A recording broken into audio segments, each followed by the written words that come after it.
In this video, we're going to take a look at 5 facts regarding the amphibious wrestler that is the Tetranadon.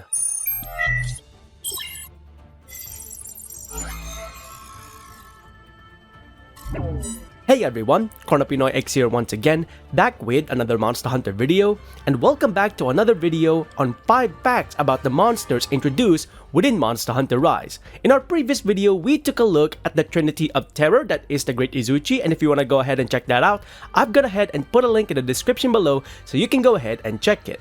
In this one, we're going to take a look at the amphibious wrestler known as the Tetranadon. What exactly is the Tetranadon and what kind of information are we going to find out regarding this particular monster? Here are 5 facts regarding the amphibious wrestler that is the Tetranadon introduced in Monster Hunter Rise.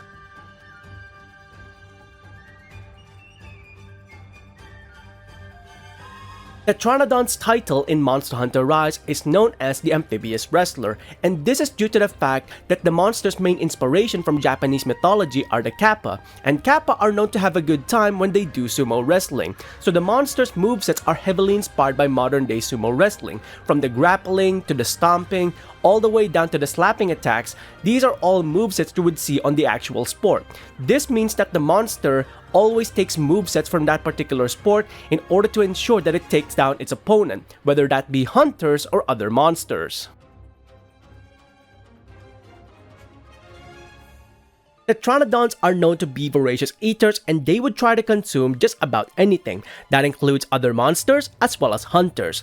Now, researchers have theorized that in order to prevent an upset stomach, a Tetranodon would consume mud and dirt in order to prevent indigestion. Now, with this information with an easily upset stomach, hunters would use that to their advantage when taking on a full-bellied Tetranodon by hitting the monster as much as possible in order to upset the stomach of the monster. That way, the creature goes down temporarily and they regurgitate whatever they ate. So that's one advantage that you will gain against Tetranodon with a full belly. You can easily upset the stomach of the monster and temporarily take it down.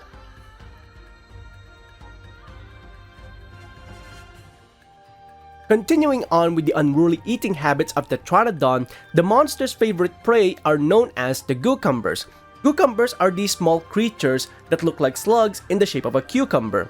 Now, what's fascinating about these creatures is that Tetranodon seems to find them anywhere regardless of the locale and regardless of the conditions in which they live in.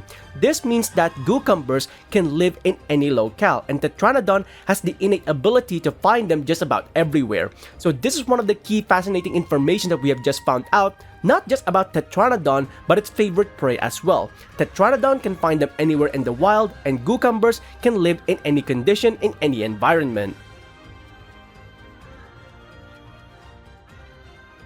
Tetranodons not only consume copious amounts of food, they also drink a lot of water. Now, the water that they drink has 2 purposes. One, to help with their consumption, and the other is to store it in an aqua sac or a torrent sac until eventually they can weaponize that later on. By combining the water stored in these sacs alongside the unique beak formation that it has, the monster can release that water in high pressures. Alongside this, the monster can also control the properties of the water, giving it different formations as the monster uses it. So this means that a combination of 2 parts of its anatomy allows the monster to weaponize the liquid that it drinks.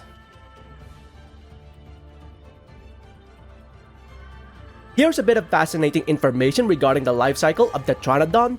Similar to the other monsters in the amphibian category, these monsters would go through a stage of metamorphosis. However, in comparison to the other amphibians, the baby form of Tetranodon does not resemble the adult in any way, shape, or form. In fact, if anything, they look like 2 completely different creatures.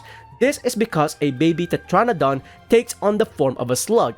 As they go through their stage of metamorphosis, eventually they will start to grow the iconic beak, the forelegs and hind legs, the moss on their back and their tail, as well as the plate on their head in order to protect their skull. So they slowly go through that stage of metamorphosis in order to get the iconic parts that we recognize on the fully fledged monster. And that, everyone, is 5 key facts regarding the Tetranadon, one of the new amphibians introduced in the series, from the way it behaves, to the way it fights, all the way down to its anatomy.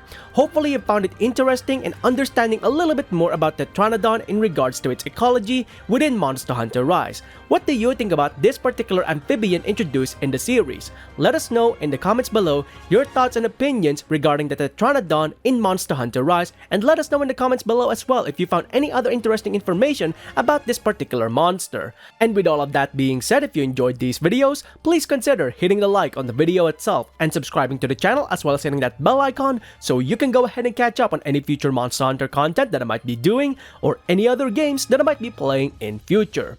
Until then, I hope you enjoyed this video. Thanks ever so much for watching, and I'll see you next time.